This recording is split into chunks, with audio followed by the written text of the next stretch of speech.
Fantomas. Vous dites? Je dis Fantomas. Cela signifie quoi? Rien et tout, Pourtant, qu'est-ce que c'est? personne. Mais cependant, quelqu'un. Enfin, que fait-il, ce quelqu'un? Il fait peur.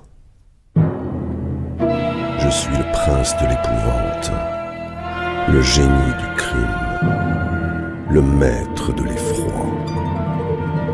Je suis la mort.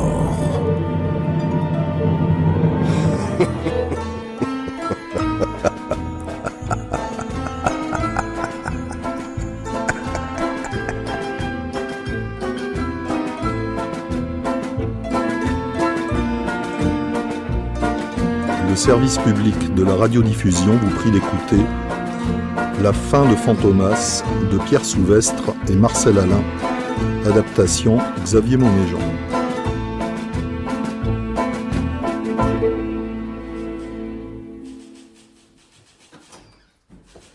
Inspecteur Juve, Oui, sergent. le juge Bonnet demande à vous voir. Faites-le entrer. Ce n'est pas tous les jours que le président du tribunal rend visite à la préfecture. Ah, cher ami, cela faisait si longtemps, hein? Plusieurs mois, en effet. Un limier tel que vous doit être bien occupé. Oh, cette année judiciaire ne sera pas brillante pour la police. Peu d'affaires importantes ont été résolues. Allons donc, inspecteur Juve, vous semblez vous plaindre. Véritablement, il y a de quoi. Votre bilan affirme le contraire. L'éclaircissement de l'affaire Beltham et la solution du meurtre de la marquise de Langrune. Vous êtes très aimable, président, mais ce que vous affirmez n'est pas tout à fait exact. Je n'ai rien pu faire concernant Beltham. Vous avez retrouvé le corps du lord disparu. Sans doute. Ce qui est déjà merveilleux. Et le cas de la marquise a été élucidé. Alors, que demander de plus, hein? Que justice soit faite. Ah, mon bon Juve, vous êtes un idéaliste. Vous rêvez toujours de succès impressionnants. Mais que diable, votre renommée est loin de s'amoindrir. Oh, je n'en suis que médiocrement flatté, car la réputation de Fantomas ne cesse de grandir. Parbleu, je vous soupçonne de voir en Fantomas votre bête noire. Peut-être, monsieur le juge. Mais comment se fait-il que nous n'entendions plus parler de lui? Que rien ne nous mette sur ses traces? Le criminel a failli être guillotiné. Ah, j'imagine mal Fantomas venir s'y frotter à nouveau. Juge Bonnet, seriez-vous en train de plaisanter? Fantomas a bon dos, hein, d'un bout à l'autre du territoire, et même hors de nos frontières, dès qu'il se passe un fait mystérieux, on dit « c'est du Fantomas ». Alors, tout de même, il ne faut pas exagérer. Découvrir sa véritable identité, sans déguisement, sans cagoule ni postiche, voilà ce que nous n'avons jamais réussi. Attendez au moins que je vous annonce. Viens avec l'information. Ah, ça. Laissez passer la presse. Désolé, inspecteur. Mon petit Jérôme. Tiens, ben c'est vous, Fandor. Alors, qu'est-ce que vous devenez? Pas grand-chose. Ben, il y a des mois que l'on n'entend plus parler de vous. Hein? Toujours journaliste à la capitale? On peut le dire comme ça. Oui, il est vrai que vous êtes le chroniqueur de Fantomas. Nul autre bandit n'a droit à vos articles. Vous êtes comme Juve qui en a fait sa marotte, hein, son dada. Sur quoi êtes-vous, inspecteur? Une affaire compliquée? Rien de la sorte. Aucun nouveau mystère à éclaircir? Ah, mon petit Fandor, tu seras toujours le même. Le plus grand policier de France est désœuvré. Oh, et voilà qui n'est pas banal. Du coup, j'ai peut-être quelque chose pour vous. Dis toujours, ton journal est en général mieux informé que ses concurrents. Est-ce que le nom de Ribonnard vous dit quelque chose? Attendez, laissez-moi réfléchir. Ribonnard, n'était-ce pas un cul-de-jatte, ancien commis des abattoirs de la rue des Morillons? Monsieur le juge, vous êtes exact comme un casier judiciaire. C'est bien notre homme. Bon, de la graine de prison, du bétail de bagne, de la chair à guillotine. Oui, mais cet homme m'évoque avant tout autre chose. Ribonnard est l'un des plus fidèles lieutenants de Fantomas. Oh, par pitié, oublions Fantomas. Hein. C'est probablement une affaire des plus communes. Inspecteur, vous affirmez que le cul-de-jatte est l'un de ses plus dévoués lieutenants. Je dirais plutôt qu'il l'était. S'il te plaît, mon petit Jérôme, tâche d'être précis. Pas plus tard qu'à midi, Ribonnard a téléphoné au journal. Il souhaite m'avouer des choses. Et c'est pourquoi il m'a donné rendez-vous à l'église de Bouloir. Dans une église, pour se confesser, cet énergumène ne manque pas d'audace. Quand? Dans 1 heure. Je suis venu vous voir tout de suite. Sergent! Pour le plaisir d'écrire un article sensationnel, vous allez encore vous fourrer dans de vilaines histoires. Oui, inspecteur. Faites préparer 2 fourgons cellulaires et j'ai besoin de 12 hommes. Pour quand? La Saint-Glinglin. Pour maintenant, à Uri. À vos ordres, inspecteur. Je crains que vous ne vous emballiez pour rien. Hein. Ce ne serait pas la première fois, mais il faut tenter le coup.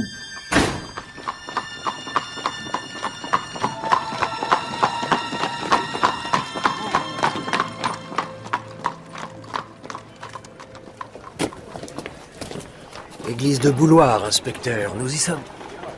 Regardez Juve, toutes ces couronnes. Nous arrivons en plein enterrement. Mon petit Jérôme, cela ne me dit rien qui vaille. Enfin, puisque nous sommes là. Sergent, Oui, inspecteur. nous nous apprêtons à interpeller un individu dangereux. Signalement de notre homme. Il s'agit d'un cul-de-jatte. Oui, eh bien espérons que sur ce coup-là, messieurs, nous ne soyons pas manchots. Comment procède-t-on? Répartissez vos hommes en 2 groupes. Le premier examinera la partie gauche de l'église, l'autre la droite. Le journaliste et moi-même, nous nous chargerons de l'allée centrale. Vous avez entendu, chef? Alors, maniez-vous. Ah, et une dernière chose, sergent. Les gens à l'intérieur sont en deuil. Il n'est pas question de troubler la messe. Alors tâchez de les importuner le moins possible. À vos ordres. Allons-y. Et souvenez-vous, je compte sur un maximum de discrétion. Tout en finesse. Encore qu'à l'impossible, nul n'est tenu. Mes bien chers frères, nous sommes réunis en ce jour pour honorer la mémoire de Raoul Tachon. Raoul Tachon, engagé dès son plus jeune âge dans les bataillons d'Afrique, s'est distingué dès ses premières campagnes. Promu adjudant-chef au 3e tirailleur soudanais. Fichu cul-de-jatte. À force de me pencher comme ça pour regarder sous les bancs, je vais me coller un sacré tour de rein. Enfin, messieurs, de quoi s'agit-il? Inspecteur de la sûreté en service commandé. Faites comme si nous n'étions pas là, mon père. Je voudrais vous y voir. Oh, mon Raoul. Il fut... Bien de chaque côté, inspecteur. Et pas plus au milieu. Mon petit Jérôme, es-tu sûr qu'il ne s'agissait pas d'une mauvaise plaisanterie de la part de Ribonard? Sûrement pas, inspecteur Juve. Le cul-de-jatte m'a fourni comme preuve des détails atroces sur la mort de Blanche Perrier. La pauvre Grisette qui m'a aidé quand on me soupçonnait de meurtre. Oui, bon, n'en dis pas plus. C'est donc qu'il se trame quelque chose. Vous entendez? Qu'y a-t-il encore? On dirait une sonnerie de téléphone. L'appel semble provenir de ce confessionnal. Un appel. J'ignorais qu'il existait une ligne directe avec le paradis. Jérôme Fandor, tu es jeune, mais cela ne justifie pas tout. Je vous prie de m'excuser, inspecteur. Vous allez finir par décrocher, qu'on en finisse? Raoul? Laissez-moi passer. Regardez à l'intérieur. On dirait des tubes acoustiques. Voyons voir de plus près. N'y touchez pas! Trop tard. Le sergent s'en saisit. Allô? Passez-moi l'inspecteur Juve. C'est pour vous, inspecteur. Qui me demande? Nous sommes, vous et moi, de vieilles connaissances. Fantomas. Certes, nous préférerions l'un et l'autre nous rencontrer face à face, les armes à la main. Car vous devez rêver d'assouvir une terrible vengeance. Je n'ai aucune vengeance à assouvir. Ou plutôt, ce n'est pas une vengeance personnelle. Mais je suis le justicier de toutes vos victimes. Lourde tâche, vous n'allez pas chômer. J'ai en effet des devoirs à remplir. Oh, je suis impressionné. Et quels sont ces devoirs? Je dois faire triompher le bon droit, la vérité. Je m'y emploierai par tous les moyens. Par tous les moyens, c'est quelque chose que je comprends et que je puis respecter. Finalement, nous ne sommes pas si différents, vous et moi. Aussi, nous le sommes. J'admire votre énergie. Vous êtes digne d'être mon adversaire. Nous vous poursuivrons, sans trêve et sans merci. Parce que vous êtes l'ennemi de la société. Le criminel épouvantable qui n'a pitié de rien. Retenez votre jeune chiot, inspecteur. Fantomas, je vous somme de vous rendre. Vous allez trop vite en besogne. Cela ne peut pas se dérouler aussi simplement. Et puis, j'ai quelque chose pour vous. Maintenant, écoutez et observez. Le père. Vous entendez les cloches? Elle sonne le glas. Ces cris? Ils viennent d'en haut. On dirait qu'il pleut. Madame, C'est une pluie de sang. Et les cris sont ceux de Ribonard. Fantomas a attaché le Kudjat au battant de la cloche qu'il écrase à chaque mouvement. Ça, par exemple, c'est plus fort que de jouer au bouchon. Pour celui qui a trahi Fantomas, c'est la mort. Je vous baptise au nom du meurtre, au nom de l'angoisse et au nom de la sainte épouvante. Décidément, j'ai le plus grand mal à garder longtemps mes complices. Un jour ou l'autre, ils finissent mal, les imbéciles. La messe du crime est dite.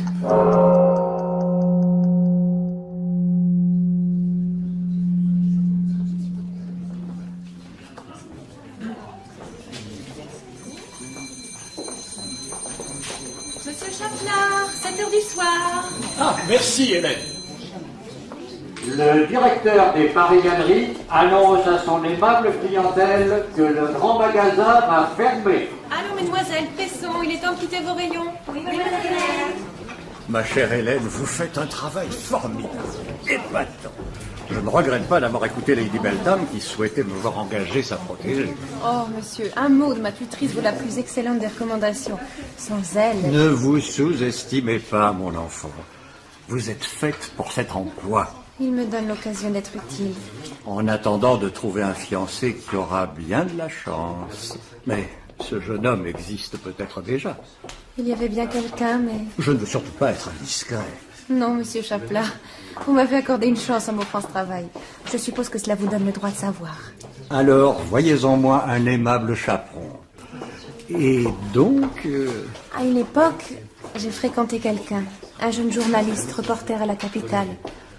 Mais ma vie a été très troublée durant ces derniers mois. Disons que de tragiques événements nous ont séparés. Ah, je vois. Enfin, vous savez ce que dit cette dernière chanson à la mode. 1 de perdu, 10 de retrouvé. Monsieur le directeur, je tiens à votre disposition le compte des bénéfices pour aujourd'hui. Très bien. Hélène, si vous voulez bien m'excuser. À demain, monsieur Chaplard. Mademoiselle Hélène? Oui, Josette.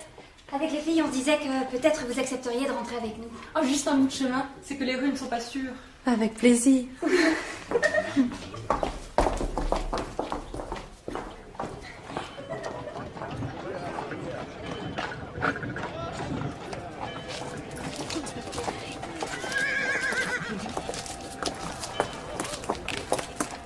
On est drôlement contente de vous avoir comme responsable de rayon. Pour sûr. Le précédent affichait des grands airs. Il avait les mains baladeuses. Jusqu'à faucher dans le tiroir caisse. Je désapprouve ce genre de choses. Heureusement, monsieur Chaplard a maintenant engagé un vigile. Une vraie brute à ce qu'il semble. Mais il est gentil avec les filles. Josette, dis-lui pour son surnom. Ouais. Un soir, à la sortie, une vieille femme bizarre l'attendait. Elle l'a appelé œil de bœuf. Voilà qui n'est pas courant. Mais sachez, mesdemoiselles, qu'on ne juge pas un livre à sa couverture ni à son titre. Oui, mademoiselle Hélène. Confession sanglante à l'église de Bouloir. Demandez la capitale. Je vous disais que les rues n'étaient pas sûres. Maintenant, c'est même dans les lieux sacrés. Tout ça me terrifie. Vous croyez que c'est encore un coup de Fantomas? Allons, mesdemoiselles. Il y a ce jeune journaliste. Comment s'appelle-t-il déjà? Jérôme Fandor. Lui-même. Un gars drôlement mignon. Il prétend que dans Paris et en banlieue, en province et dans les campagnes, il n'existe pas un seul appartement, une seule maison qui soit protégée de Fantomas. Ça suffit. Oh, pardon, mademoiselle Hélène. Puis de toute façon, je suis arrivée. À demain. À demain, mademoiselle.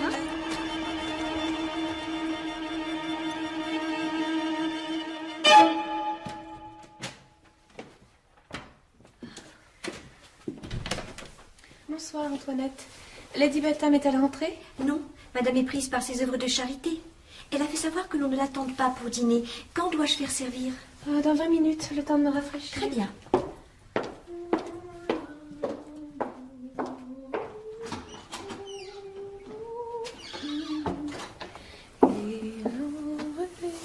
Hélène.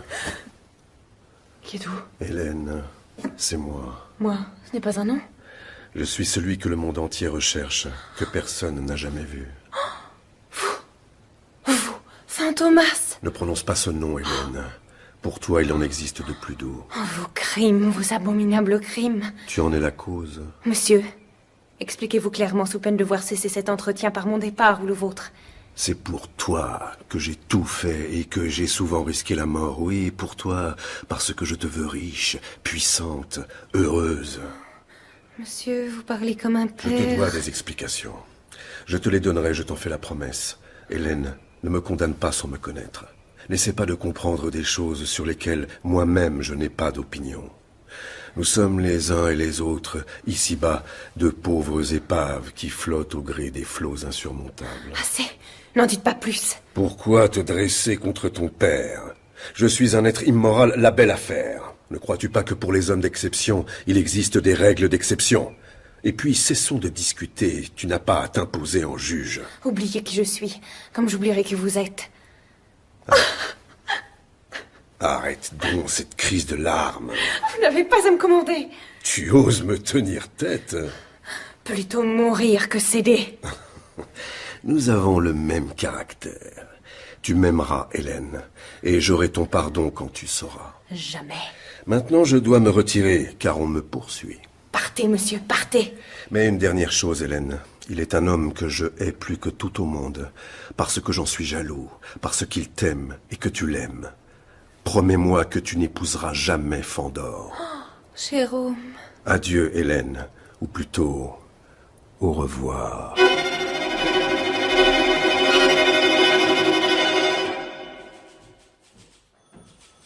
Ribonnard a connu une fin abominable. Croyez-le ou pas, Juve. Le journaliste que je suis a presque du mal à trouver les mots. Eh bien, mon petit Jérôme, laisse-moi parler à ta place. Fantomas a tué le cul-de-jatte pour interdire son témoignage. Concernant ses crimes passés? Ou ceux que Fantomas s'apprête à commettre. Je vois. Une fois le mouchard éliminé, l'artiste du meurtre va pouvoir recommencer ses sinistres exploits. Ah, Fandor, si tu savais comme j'enrage. Comme vous le dites souvent, partie remise n'est pas partie perdue. Trop souvent, à mon goût. Cela dit, le drame de l'église m'a valu un beau papier à la une. Que pensez-vous de Confession sanglante? Bon, d'accord. C'est peut-être un peu racoleur comme titre, mais... Inspecteur Juve. Oui, sergent? Un monsieur demande à vous voir. Que veut-il? Il m'a dit informer l'inspecteur Juve que je le sollicite pour une affaire urgente et grave. Il affirme que vous le recevrez. Qui donc? Tenez, sa carte. Monsieur Chaplard, propriétaire des Paris Galeries. Le grand magasin? Très bien, sergent. Qu'il entre. Je le fais venir, chef. Ah, messieurs, je suis heureux de me trouver en face du roi des policiers.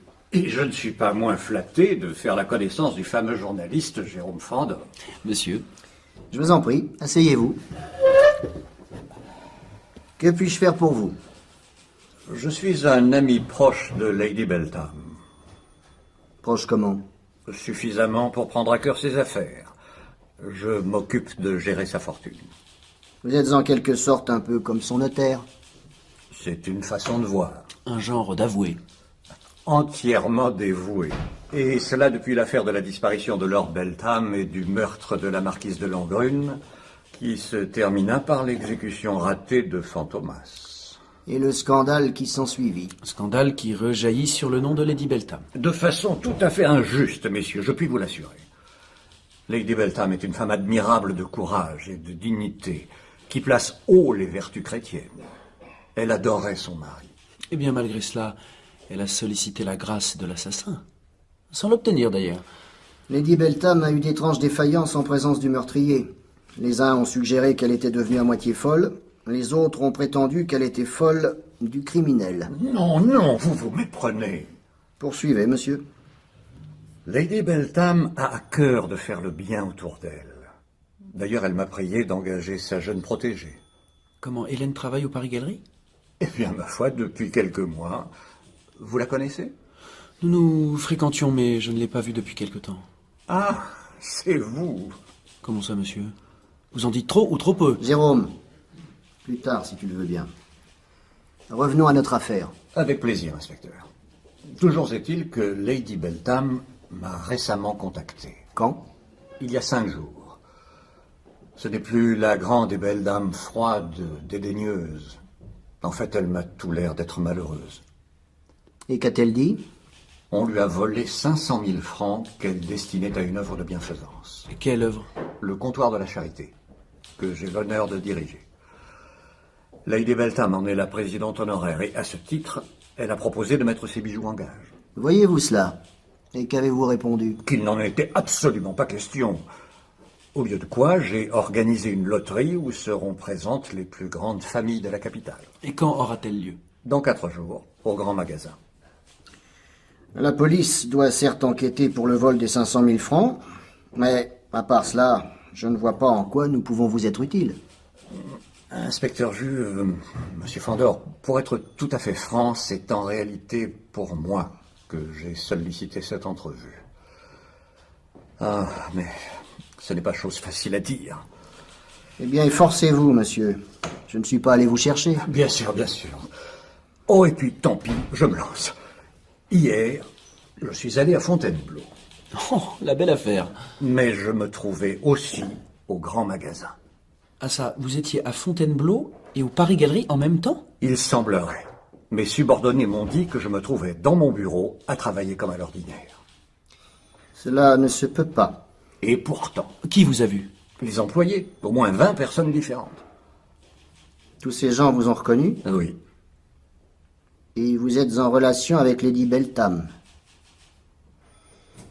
Monsieur Chaplard, je suis contraint de vous l'avouer, votre histoire m'intéresse. Oh,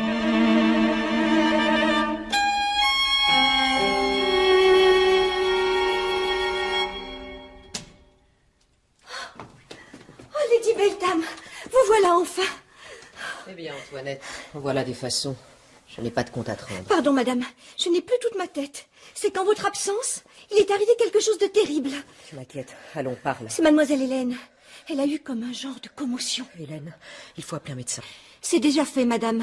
Nous avons eu de la chance qu'il s'en trouvait un dans le quartier. Où est-il? Au chevet de la demoiselle. J'y vais. Que personne ne nous dérange. Bien, madame.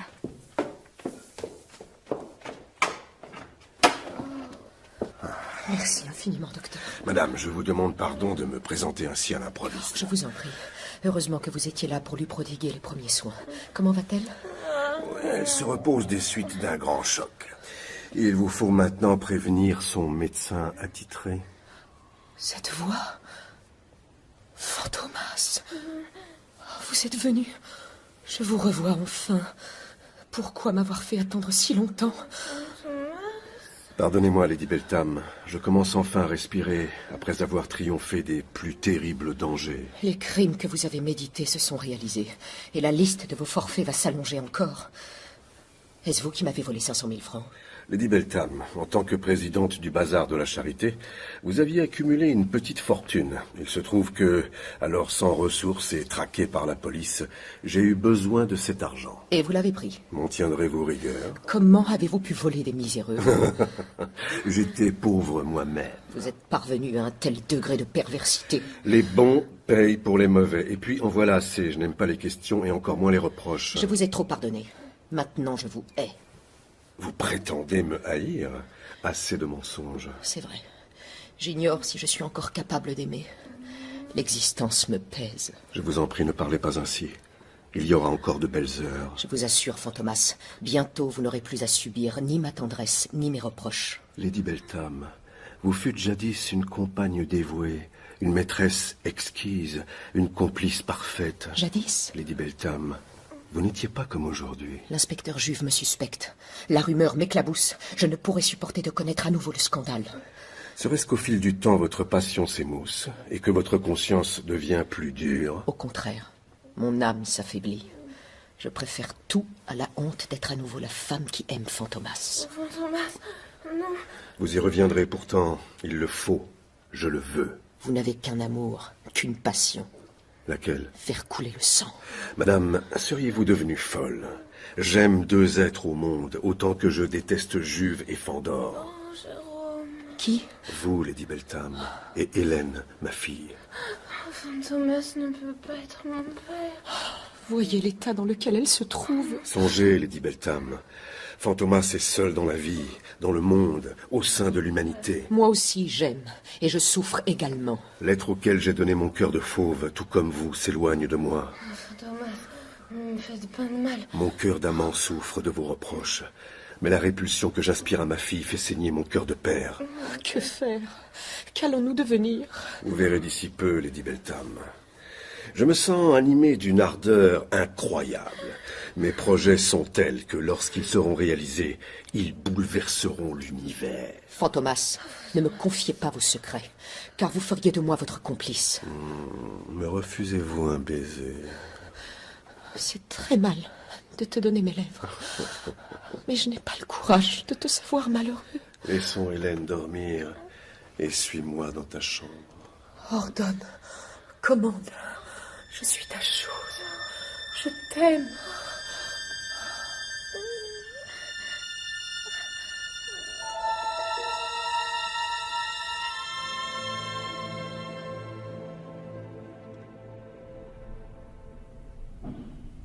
D'Ivoire, mère Toulouche, il y a comme qui dirait personne dans ton troquet. Pour sûr, œil de bœuf. Ça se demandait pourquoi il s'appelle encore au rendez-vous des Aminches. Bah t'as qu'à le rebaptiser, ça devrait pas être trop difficile pour une ancienne religieuse. Cette blague, bien dit, bec de gaz. Ah ben dame, des fois, je me fais la réflexion que c'est pas plus mal. Quoi, que t'embobines plus les gens avec tes blagues de l'évangile? Ouais, non, crème d'ahurie. Que j'ai plus de clients. Au moins comme ça on se retrouve entre nous. Ouais, notre bande d'affranchis. Ouais, encore que... Ceux qui bossaient pour Fantomas. On n'est plus exactement au complet. Qu'est-ce que tu veux dire? Quoi, vous avez pas lu les journaux? Moi, le journal, ça me sert juste à emballer les abats. La tripaille que je vais chercher au hall pour mes chats. Si c'est pas malheureux, avec ton instruction. Bon, tu vas finir par la cracher, ta rondelle? J'y viens. Mais c'est pas une chose qu'on raconte en 2 mots. C'est rapport à Harry Bonnard. Quoi? Le cul-de-jatte? L'autobus surbaissé? Pourquoi, vous en connaissez un autre de Harry Bonnard? Laisse-moi deviner.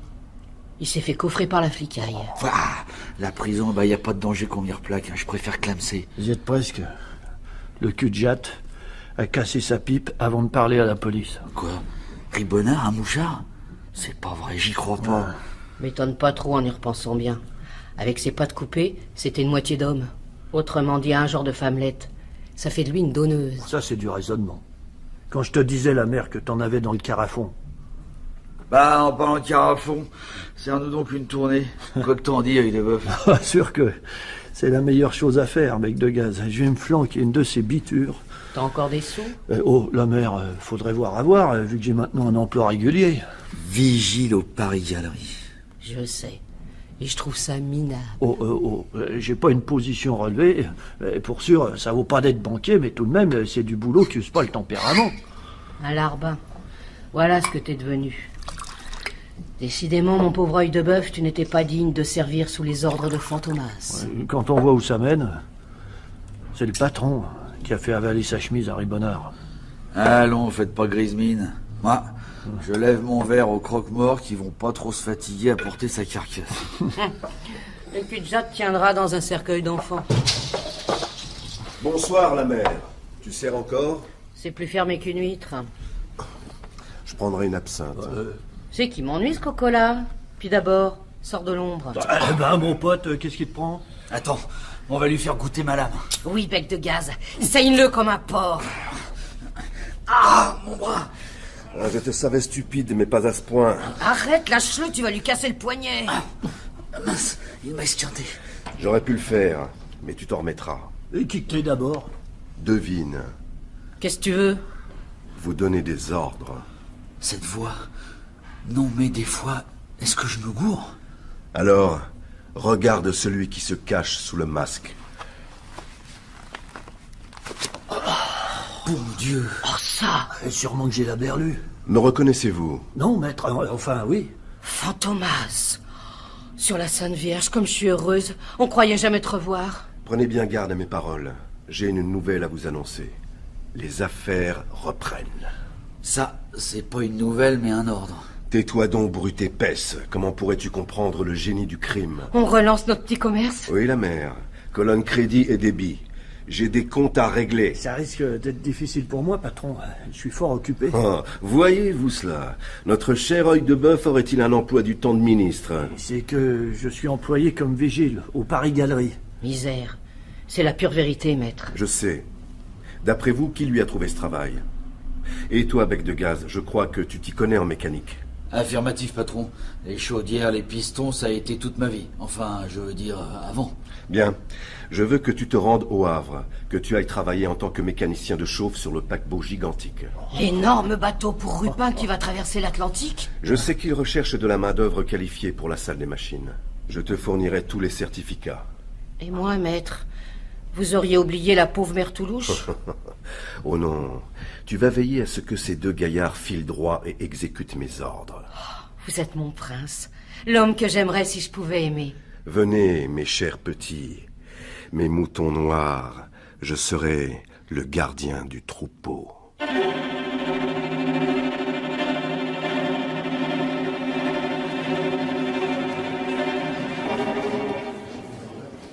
Hélène travaille donc à Paris Galerie. Très bien.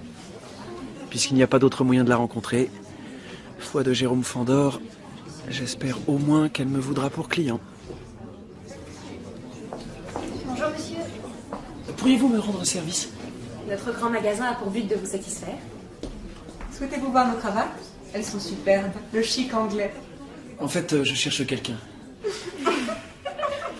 Une jeune femme qui est employée chez vous. D'excellente éducation. Elle se prénomme Hélène. Oh, il doit s'agir de la nouvelle responsable de rayon. Joseph, va prévenir mademoiselle qu'un jeune homme charmant la demande. Monsieur Fandor, Du journaliste? allons, mesdemoiselles, retournez à votre travail. Oui, mademoiselle Hélène. Hélène, ça fait des mois que je cherche à vous joindre, mais à chaque fois vous ne répondez pas. Monsieur, souhaitez-vous acheter quelque chose? Monsieur? Il n'y a pas si longtemps, j'étais tout simplement Jérôme. Fandor, oublions le passé. Hélène, que me demandez-vous là? Supprimons de notre mémoire tout ce qui est agréable et troublant. Je ne puis consentir. Qu'avez-vous donc? Vous semblez tout ému. Monsieur, je vous prie, cessons cet inutile entretien. Je sais bien qu'il se passe depuis quelque temps des choses peu ordinaires auxquelles nous sommes mêlés l'un et l'autre. Mais tout de même... Il y a dans ma vie un terrible secret que je ne puis révéler. Hélène, confiez-vous à moi. Au journaliste. Il n'est pas là. Ne voyez en moi que l'ami. Je suis la fille de... Oui? Fandor, oui. C'est bien moi. Appelez-moi Jérôme. Fantomas. Je suis sa fille. C'est fort de café. Hélène, je vous sauverai de votre père. Sortez, monsieur, partez, de grâce. Ne restez pas ici. Hélène, j'ai quelque chose à vous dire. Je dois le faire, personne ne m'en empêchera, pas même vous. Non, monsieur Fandor, je ne veux rien entendre. Restez l'homme d'honneur que vous êtes. Si je suis ici, ce n'est pas pour essayer de vous faire partager un sentiment que j'éprouve, mais afin de vous protéger. Hélène, il est un homme que je hais plus que tout au monde. Parce que j'en suis jaloux, parce qu'il t'aime et que tu l'aimes. Promets-moi que tu n'épouseras jamais Fandor. Oh, Jérôme, je vous assure que ma présence vous courait un grand danger. Hélène, inutile de jouer une comédie à laquelle nous ne croyons ni l'un ni l'autre. Vous reverrai-je? Ne cherchez plus à me voir. Où que vous alliez, je vous suivrai, car rien au monde ne pourrait m'empêcher. Adieu, monsieur.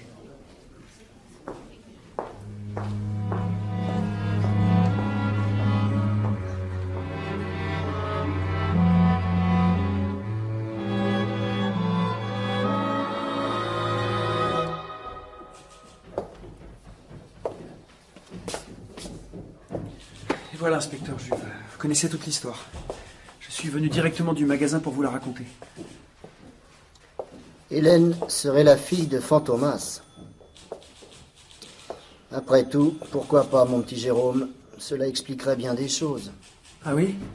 Eh bien, il faut éclairer ma lanterne, inspecteur, parce que je n'ai pas vu venir le coup. Souviens-toi, au début de l'année, Fantomas assassine la marquise de Langrune, qui était alors la tutrice d'Hélène. Le roi du meurtre a aussi tué Lord Beltham. Précisément. Or, Lady Beltham, sa veuve, qui entretient un rapport pour le moins équivoque avec Fantomas, a recueilli Hélène. Tout cela fait partie d'un immonde calcul. Fantomas manipule les gens comme s'ils étaient des pions. Et ce jeu, lui seul en connaît les règles. Mais alors, en demeurant chez Lady Beltham, Hélène court un danger? Non, j'aurais tendance à penser le contraire. Fantomas prépare un gros coup et il cherche à la protéger. C'est pourquoi il a confié sa fille à, n'ayant pas peur du mot, sa maîtresse. Comment pouvez-vous en être aussi sûr? Cela me navre de te le dire, Jérôme, mais je me surprends à raisonner parfois comme Fantomas. Je suppose que c'est nécessaire, comme le chasseur doit s'identifier à sa proie. Si vous le dites. Et que fait-on pour Hélène? Mon petit Jérôme, depuis le début de cette conversation, nous ne parlons pas de la même chose. Fantomas me préoccupe, mais toi, ce qui t'inquiète par-dessus tout, c'est le sort de sa fille. Hélène, tu n'as que son prénom à la bouche. Eh ben oui, je l'avoue. Je l'aime plus que jamais. Voilà bien une réaction stupide et dangereuse. Et de ta part, c'est presque de la trahison. Au moins, vous ne cachez pas votre opinion, Jules.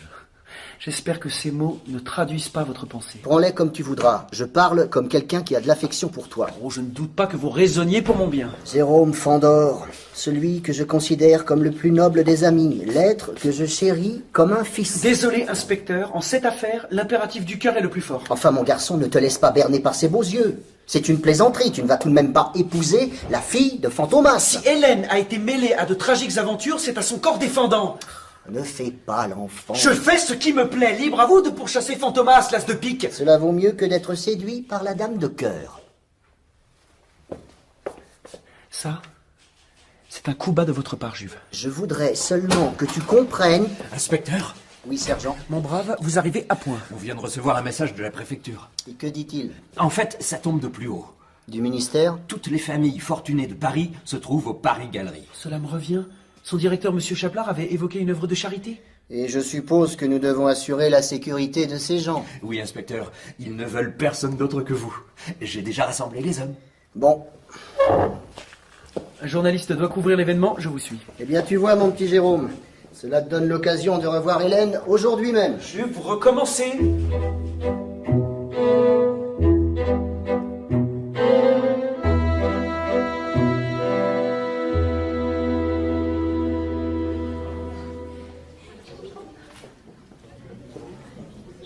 Lady Beltham, le magasin n'attend qu'un mot de vous pour ouvrir ses portes.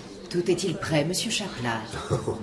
Ma chère amie, j'y ai veillé personnellement, sans quoi je serais un piètre directeur. Oui, bien sûr, et je vous en remercie. La décoration vous convient-elle? Elle est parfaitement à mon goût. Fleurs, buffets? Veillez à ce que le vestiaire ne confonde pas les manteaux de mes invités. Bien sûr, madame. Parfait. Les participants à notre œuvre de charité peuvent entrer. Que l'on ouvre les portes du magasin.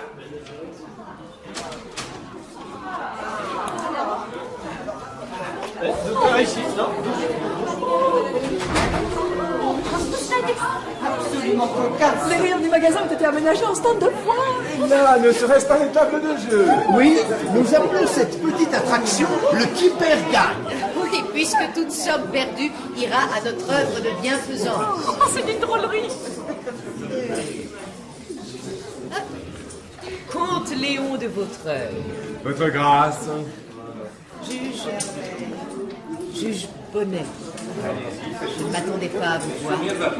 Madame, mes soupçons à votre égard appartiennent au passé. Je préfère vous juger sur vos actes présents et vous faites preuve de bonté. Tout cela s'annonce très bien. Ah, la police. Monsieur Chaplard. Ainsi que Monsieur Fandor pour la capitale. En effet. Aujourd'hui, vous êtes ici, monsieur le directeur. Seriez-vous aussi à Fontainebleau? De quoi parlez-vous? Eh bien, la dernière fois, vous nous aviez raconté cette curieuse histoire. Vous prétendiez avoir été à Fontainebleau et en même temps dans votre magasin.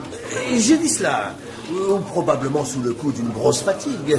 Toute cette préparation m'a causé bien du tracas. Je comprends. Monsieur le directeur, on vous demande aux tables de jeu. Tout de suite. Messieurs, je vous prie de m'excuser. Il y a du beau monde. Tout le gratin mondain.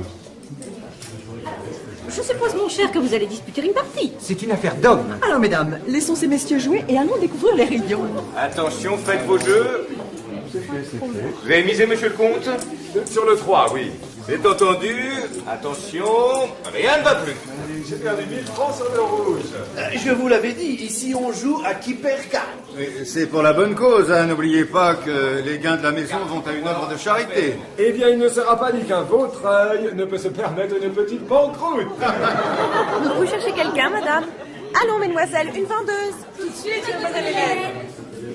Monsieur Fandor? Inspecteur Jules? Je voudrais acheter une cravate. Allons, mon petit Jérôme, tu es bien jeune pour te faire passer la corde au cou. En tout bien, tout honneur. Dans ce cas, je suppose que... Mademoiselle Hélène. Oui, Joseph? Oh, mais c'est horrible. Quoi? Que se passe-t-il? Des clés clientes ont respiré des œillets. Enfin, des fleurs artificielles. Elles ont été empoisonnées par les émanations. En voilà une bien bonne. Il vient de se passer quelque chose d'abominable au rayon chaussures. Parlez, ma fille. 2 clientes qui essayaient des escarpins. Vous savez, mademoiselle Hélène, ceux en veau glacé. Oui, eh bien. Ces dames ont été blessées par une lame de rasoir dissimulée dans la semelle. Je vais devoir prendre des notes. Mademoiselle Hélène. Ne me dites pas qu'il s'est passé quelque chose au rayon ganterie. Si, justement, une paire de gants d'un pointure 6/5. J'ai une cliente qui hurle de douleur. Ses mains ont été atrocement brûlées, comme par du vitriol. Oh mon Dieu! Hélène, je t'en supplie, fais quelque chose. Ces incidents semblent vous surprendre, votre grâce. Inspecteur Juve, je ne vous permets pas. Le feu! Il y a le feu au Paris Galerie! Il faut rentrer, ça fait pas! Je me prie d'aller pas! Ça! Laissez-moi passer, je suis baron! Et moi L'étiquette ne vaut plus rien, c'est un comble dans un grand magasin. Quand je pense qu'il y a là-dedans des beautés, ça me donne si froid que je vais m'enrhumer le cœur. Pour ma part, j'apprécie assez ce nouveau procédé de terreur. Mais une femme s'évanouit, mais que fait la police? Quel feu, juge Bonnet? Que de bruit, quelle fumée. Sûrement, il y a de quoi révolutionner le quartier. Attention, Fantomas vous guette. On verra ça plus tard, inspecteur Juve. Aidez-moi à ouvrir les portes. À la 1, à la 2, à la 3. C'est bon, nous avons réussi. Hélène, les nouvelles dames, suivez-nous.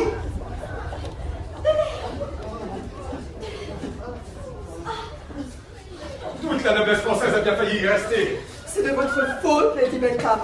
Ils ne viendront plus chez vous. Ils ne comptaient plus être reçus dans nos salons. Le sort en est jeté.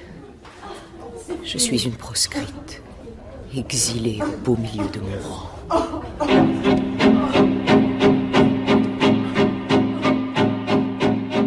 Demandez la capitale, édition spéciale, incendie au comptoir de la Charité. L'ombre de Fantomas flotte sur la capitale. Paris est dans les chaînes. Demandez la capitale, édition spéciale.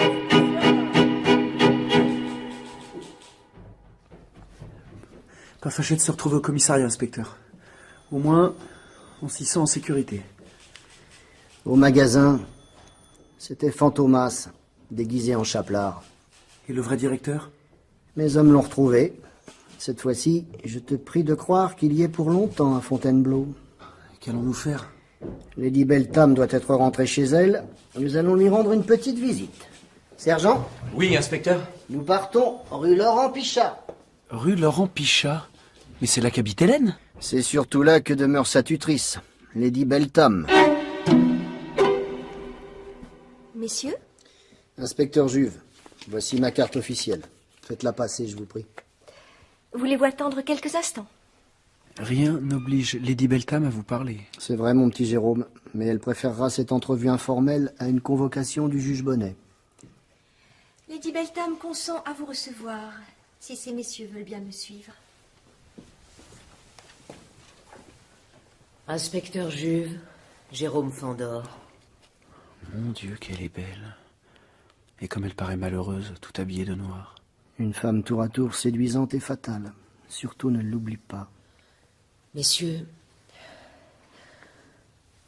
vous me trouvez en grande détresse. Je n'ai pas beaucoup de temps à vous accorder. Dans ce cas, votre grâce, je n'irai pas par 4 chemins. Seule la maîtresse de Fantomas peut le démasquer. Ne m'interrogez pas, ne me demandez rien. Je n'ai pas à répondre, seulement à obéir. En effet, je ne puis vous forcer à témoigner contre lui. Je suis la femme d'un homme que j'abhorre, que je fuis encore. Pour vous, Fantomas n'a reculé devant aucun crime et s'est traîné dans toutes les ignominies. Il est devenu le maître de l'épouvante. Par pitié, inspecteur, laissons ce passé qui m'est odieux et que je voudrais oublier. Si l'on pouvait refaire sa vie, l'anéantir. Madame, écoutez-moi. Les minutes sont trop graves. Inspecteur Juve, vous êtes persuadé que je suis un être méprisable, incapable de sentiments. Lady Beltham, vous êtes la maîtresse du génie du mal. Fantomas, l'homme qui m'a blessé jusqu'au fond du cœur, qui m'a torturé l'âme. Tout ce que vous faites aboutit à de terribles conséquences. L'amour pour Fantomas m'a fait perdre la tête et commettre les pires des sacrilèges. Allez-vous encore longtemps être un jouet entre ses mains? Inspecteur, je me place entièrement entre les vôtres. Lady Beltham, vous présentez tous les caractères de l'honorabilité. Mais comment vous faire confiance? Messieurs, je vous en prie, je vous en conjure. Il vous faut une preuve? Eh bien, suivez-moi.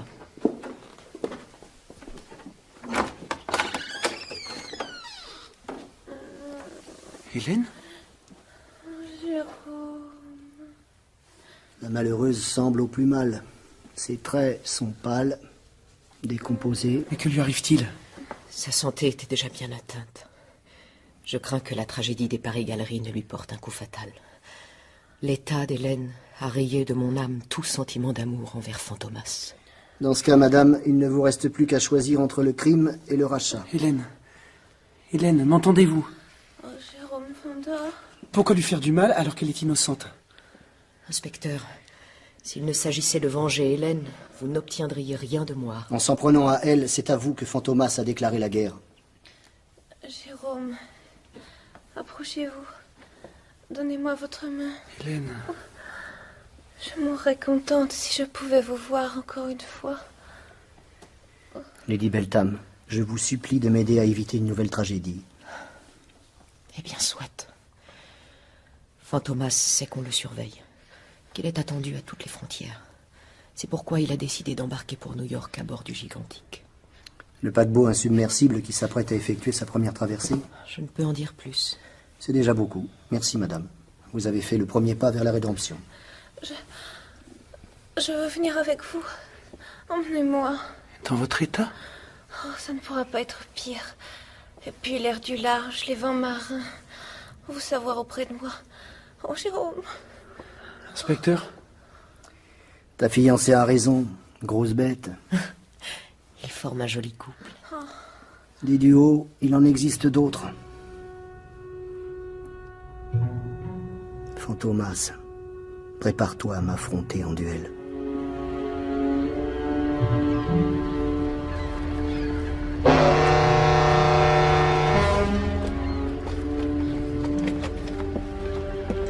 Mademoiselle, messieurs, bienvenue à bord du Gigantique pour sa première traversée du Havre à New York. C'est le plus beau navire qu'on puisse imaginer. Il transporte un monde tout entier dans sa carapace de fer. On dirait un dessert, une énorme île flottante. Oui, mais parfaitement insubmersible. La mode et le snobisme sont du voyage. On m'a communiqué la liste des passagers. Oh, des familles fortunées, des personnages sans royal. C'est exact. Je vous assure qu'il faut être joliment riche pour s'offrir une pareille croisière. Autant de cibles pour Fantomas. Vous dites? Inspecteur Jules, de la Sûreté. Ah oui, nous sommes prévenus. Je vous conduis auprès du commandant de bord.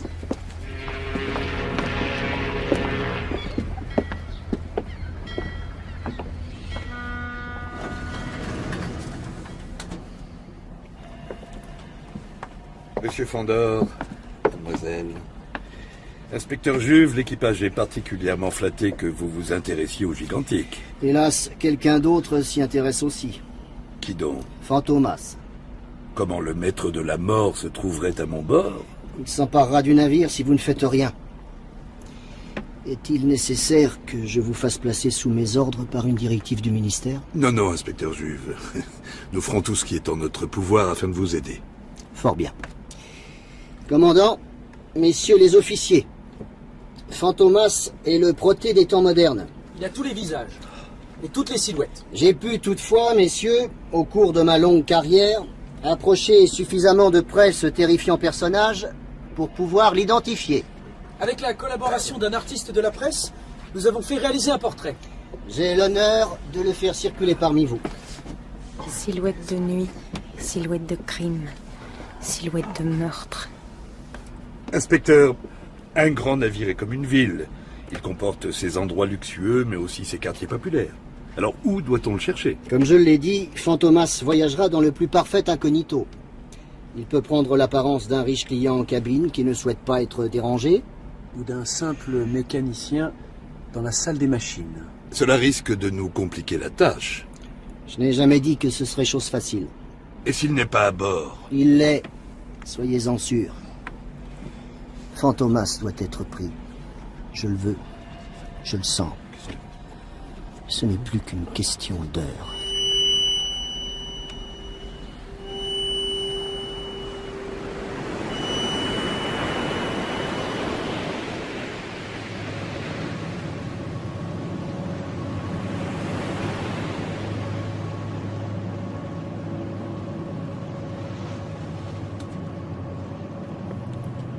Nous approchons les banquises flottantes.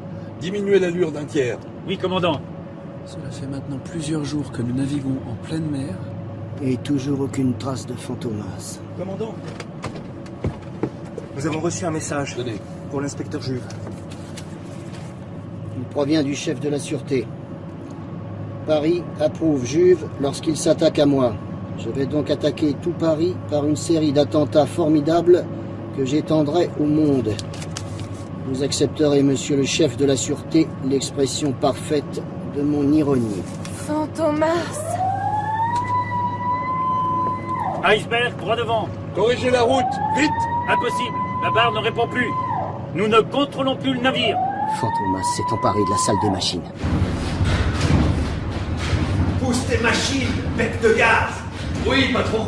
Ce navire est le plus puissant, le plus rapide. Je suis fait pour lui comme il est fait pour moi. En avant, tout! Je le mènerai où il me plaît.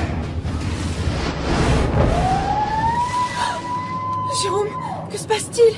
Cela doit être une lame de fond, rien de bien méchant. Le commandant a tout de même l'air préoccupé. Tout va bien, n'est-ce pas?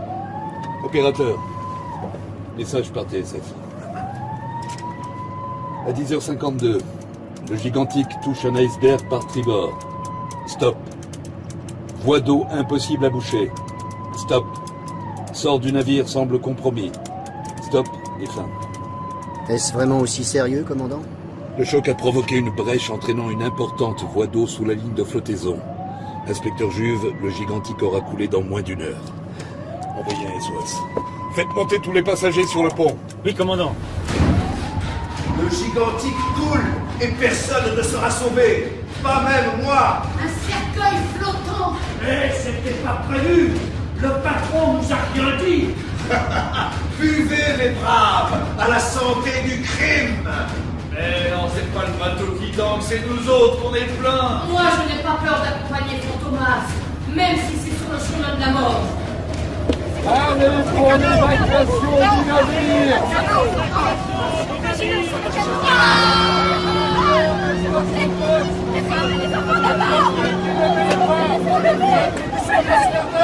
Hélène, mettez votre ceinture de sauvetage. Ce n'est pas très saillant. Du diable si vous tenez à vivre. Je veux que ma mort soit consacrée par une dernière vengeance. J'ai prévenu tous mes complices dans toutes les capitales grâce à la télégraphie. La gare du Nord s'est effondrée. 2 tonnes de voyageurs ont disparu sous les décombres. 3 bombes ont explosé à l'Élysée. Le président est vivant. Mais pas celui à Madrid, explosion dans le palais de l'Escurial. Sa Majesté est indemne. Tout un quartier de Londres est en flammes.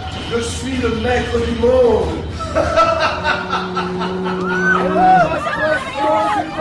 Vous devez embarquer immédiatement, il n'y a pas de temps à perdre. Jérôme, je ne partirai pas sans vous. Je vous en supplie. Écoutez celle qui veut vous sauver. Écoutez celle qui vous aime. Hélène, vous le pensez vraiment? Petit, tu dois la protéger. Pars avec elle, elle ne regrette rien. Mais et vous, Juve? Je dois faire mon devoir jusqu'au bout. Coûte que coûte. Hélène, venez.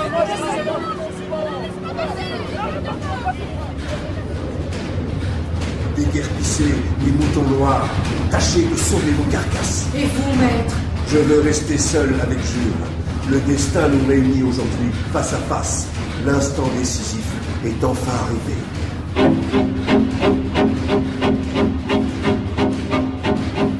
Fantomas, je veux vous prendre pour vous livrer à la justice. On vous remettra entre les mains du bourreau. Mes compliments. Que voulez-vous que je fasse de vos compliments? Je ne sais qu'une chose. Je vous tiens et que vous ne m'échapperez pas. 20 fois, je t'ai tenu à ma merci. 20 fois, je t'ai laissé libre. Il y a des années que je lutte contre vous. Des années que vous faites le mal impunément, sans remords ni pitié. Il est temps d'y mettre un terme. Tu résisteras donc. Jusqu'à la mort. Ce n'est pas la mort que je t'offre, Jules, mais la paix. L'existence nous a séparés, nous a fait l'adversaire l'un de l'autre. Nous avons le même sang, Jules. Je suis ton frère jumeau. Mon frère? Tu as ma parole de bandit que je dis la vérité. Dans ce cas, le sang rachète le sang. Tu as fait ton devoir en me pourchassant, et j'ai fait le mien. La mort égalise tout. L'heure de l'expiation a sonné. Jules, donne-moi ta main.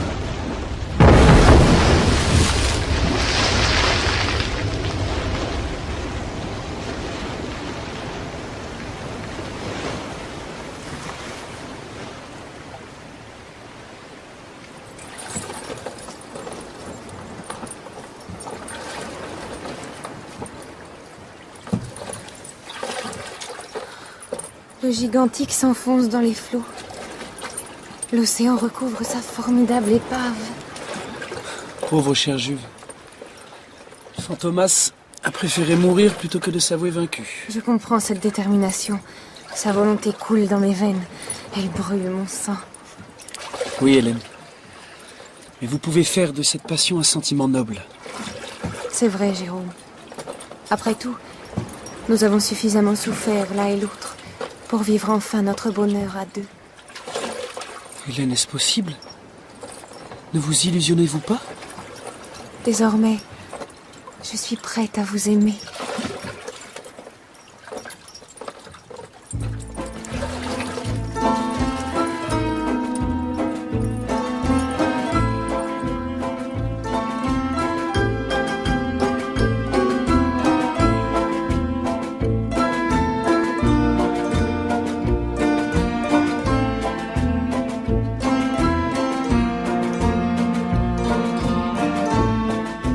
Vous venez d'entendre La fin de Fantomas de Pierre Souvestre et Marcel Alain, adaptation Xavier Montméjean, avec Mohamed Rouabi, Bernard Bouillon, Guillaume Marquet, Mélodie Richard, Johanna Nizar, Philippe Magnan, Marie-Bénédicte Roy, Didier Brice, Niki Marbeau, Régis Chaussard, Françoise-Henri Cumer, Michel Derville, Laurent Cléry, Jean-Christophe Lebert, François Sienner, Géraldine Navel, Isabelle Ernoux, Laure-Lucille Simon, Jean-Yves Chilot, Pierre Casadei, Guy Prévost, Valériane de Villeneuve, Christine Cullerier, Aline Alba, Olivier Martineau, Grégory Kidel, David Jesselson, Jean-Paul Bézina, Michel Baladi, Christine Nissim, Eléa Claire, Myrène Astré, Cécile Zanibelli, Marc Léonian, Catherine Artigala, Loïc Lefebvre. Le bruiteur était Bertrand Amiel. L'équipe de réalisation se composait de Serge Ristich, Bruno Mourlan, Delphine Lemaire, Jean-Mathieu Zande.